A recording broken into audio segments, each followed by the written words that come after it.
समता की तरफ दृष्टि रहने से अनुकूलता को लेकर के उस सुख का ज्ञान तो होता है, पर उसका भोग न होने से अंतःकरण में सुख का स्थायी रूप से संस्कार नहीं पड़ता। क्या हुआ, एक आदमी एसी में रहने लग गया, एयर कंडीशन रूम में रह रहा है, उसको सुख का तो अनुभव है कि हाँ शरीर को शीतलता मिल रही है, गर्मी से निजात मिल रही है, ये तो अनुभव है, सुख का तो ज्ञान है, लेकिन अंतःकरण में उस सुख का स्थायी रूप से संस्कार नहीं पड़ता, उस सुख के प्रति वो आसक्त नहीं होता। जब उसको एयर कंडीशन रूम नहीं मिलता तो भी वो उसी तरह से जीवन यापन करता है जिस प्रकार वो एसी रूम में रह करके जीवन यापन करता है। कहने का मतलब वो उसके प्रति आसक्त नहीं होता, उसके भोगने का संस्कार जो है उसके अंतःकरण पर नहीं पड़ा। ऐसे ही प्रतिकूल स्थिति आने पर भी दुख का ज्ञान तो होता है, पर उसका भोग न होने से अंतःकरण में उस दुख का स्थायी रूप से संस्कार नहीं पड़ता। मान लीजिए आपको कोई विपरीत परिस्थिति आ गई, कष्ट ही कष्ट आ रहे हैं, हम दुखी हैं, खर्चा लग रहा है, बीमार पड़े हैं, तो ऐसा तो उसे भान है कि हमारी परिस्थिति प्रतिकूल है, दुख का तो उसे ज्ञान होता है, परंतु अंतःकरण ये सोचता है कि ये दुख जो है वो शरीर का भाग है, स्वरूप का भाग नहीं है। इस प्रकार वो दुख का संस्कार जो है उस व्यक्ति में नहीं पड़ता। इस प्रकार सुख और दुख के संस्कार को न पड़ने से वो कभी दुखी नहीं होता। मतलब हुआ कि अंतःकरण में सुख दुख का ज्ञान होने से वो स्वयं दुखी और सुखी नहीं होता। कहने का मतलब हमारा जो स्वरूप है वो अंतःकरण से परे है, मन बुद्धि इंद्रियां और अंतःकरण से परे है। इसलिए उस स्वरूप में जब मनुष्य स्थित हो जाता है तो उसे न यम ही न व्यथ्यन्ते पुरुषम, ऐसा भगवान श्री कृष्ण कहते हैं। आगे क्या कहते हैं, सो अमृत वाय कल्पते, ऐसा धीर मनुष्य अमरता के योग्य हो जाता है, अर्थात उसमें अमरता प्राप्त करने की सामर्थ्य आ जाती है। जब मनुष्य सुख और दुख में एक जैसा रहता है, सुख उसको प्रभावित नहीं कर सकता, दुख उसको प्रभावित नहीं कर सकता, तो वो मनुष्य अमर हो जाता है। सामर्थ्य योग्यता आने पर वह अमर जो हो जाता है, इसमें देरी का कोई काम नहीं, कारण कि उसकी अमरता तो अपने आप में सिद्ध है। केवल पदार्थों के संयोग वियोग से जो अपने में विकार मानता था वो ही गलती थी।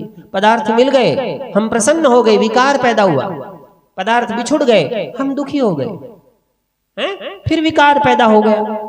पदार्थ मिल गए, हम सुखी हो गए, विकार पैदा हो गया। पदार्थ बिछुड़ गया, हम दुखी हो गए, विकार पैदा हो गया। ये विकार पैदा होना ही दोष है, और जब कोई विकार पैदा ही नहीं हुआ, चाहे पदार्थ मिले चाहे बिछुड़े, हमें इससे कोई लेना देना नहीं होता है। इसीलिए भगवान श्री कृष्ण क्या कहते हैं, पा सकते हैं मुक्ति धाम, रहते दुख और सुख सममानी। दुख और सुख को एक जैसे मान करके जो रहते हैं वो मुक्ति का मार्ग प्राप्त कर सकते हैं। श्री राम सुखदास जी महाराज गीता में क्या लिखते हैं, ये मनुष्य योनि सुख दुख भोगने के लिए नहीं मिलती, मतलब सुख दुख से ऊंचा उठकर महान आनंद और परम शांति के लिए मिलती है। मनुष्य योनि का मतलब ये नहीं कि हम सुख प्राप्त करें, दुख प्राप्त करें, भोग ले, भोग योग्य नहीं है। मनुष्य योनि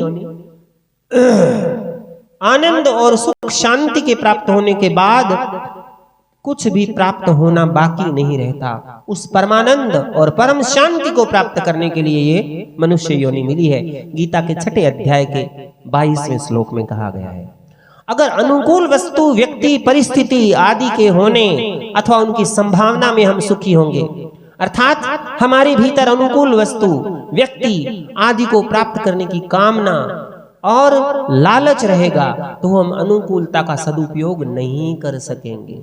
कोई परिस्थिति हमारे अनुकूल है और हम लालच करें कि ये परिस्थिति बनी ही रहे, कभी प्रतिकूल स्थिति आए ही नहीं, ये लालसा अगर हमारे मन में रहेगी तो हम उस अनुकूलता का सदुपयोग नहीं कर सकेंगे।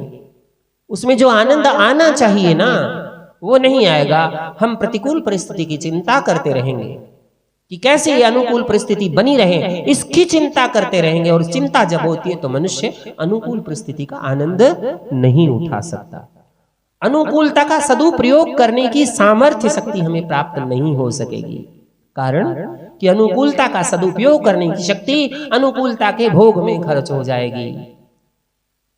जो हम अनुकूल परिस्थिति है उसका सदुपयोग करना चाहते थे, उसको हम भोगने में वो शक्ति खर्च कर देते हैं, जिससे अनुकूलता का सदुपयोग नहीं होता। अनुकूलता का हम भोग करते हैं। हमें अनुकूलता का सदुपयोग करना है। जब परिस्थितियां अनुकूल हो तो उसका हम सदुपयोग करें। जितना ज्यादा प्रभु का स्मरण किया जाए, जितना ज्यादा उस अनुकूल परिस्थितियों को परहित में लगाया जाए, ये इसका सदुपयोग होगा। इसी रीति से अगर कोई प्रतिकूल वस्तु या प्रतिकूल व्यक्ति या प्रतिकूल परिस्थिति या प्रतिकूल घटना या प्रतिकूल क्रिया अगर आती है तो उनकी आशंका से हम दुखी होंगे और प्रतिकूलता का सदुपयोग नहीं होगा। हमें यह आशंका रहेगी कि पता नहीं ये दुख कितने दिन और भोगना पड़ेगा है? और हम उसको भोगते रहते हैं, मन ही मन कूढ़ते रहते हैं। दुख को सहने की सामर्थ्य हमारे में आएगी ही नहीं और हम प्रतिकूलता के भोग में फंसे रहेंगे और दुखी होते रहेंगे। तो इसलिए अनुकूल और प्रतिकूल परिस्थिति, अनुकूल और प्रतिकूल व्यक्ति, अनुकूल प्रतिकूल घटना, अनुकूल प्रतिकूल क्रिया आदि का सदुपयोग करना, यही श्रेष्ठ मनुष्य की पहचान है। अगर अनुकूल वस्तु, व्यक्ति, परिस्थिति, घटना आदि के प्राप्त होने पर सुख सामग्री को अपने सुख, आराम और सुविधा के लिए उपयोग करेंगे और खुश होते रहेंगे, तो ये क्या हुआ? अनुकूल परिस्थिति का भोग हुआ। हमारे पास बहुत सारा धन है, गाड़ी है, बंगला है, कार है, उसका हम हमारी सुविधा के लिए खर्च करें और हम खुश रहें, खुश होते रहें कि हाँ मेरे पास ये है, मेरे पास ये है, तो ये क्या हुआ? अनुकूलता का भोग। परंतु निर्वाह बुद्धि से उपयोग करते हुए, जीवन निर्वाह बुद्धि से जितना हमें जरूरत हो उतना ही भोग करें। बची हुई जो सुख सामग्री है उसको हम अभावग्रस्तों की सेवा में लगा दें। जिनके पास वो वस्तुएं नहीं है उनकी सेवा में लगा दें। कोई बीमार व्यक्ति है उसको दवाई दिलवा दे, कोई सर्दी में ठिठुर रहा है उसको कपड़े दिलवा दे, या कोई भी जिसको आवश्यकता है किसी भी वस्तु की, चाहे वो दवाई है, चाहे वो कपड़ा है, चाहे वो मकान है, अगर हम उसको उपलब्ध करा दें हमारे निर्वाह के बाद बची हुई सामग्री को, तो ये निर्वाह बुद्धि कहलाती है और ये अनुकूलता का सदुपयोग होता है। अतः सुख सामग्री को दुखियों की ही समझें।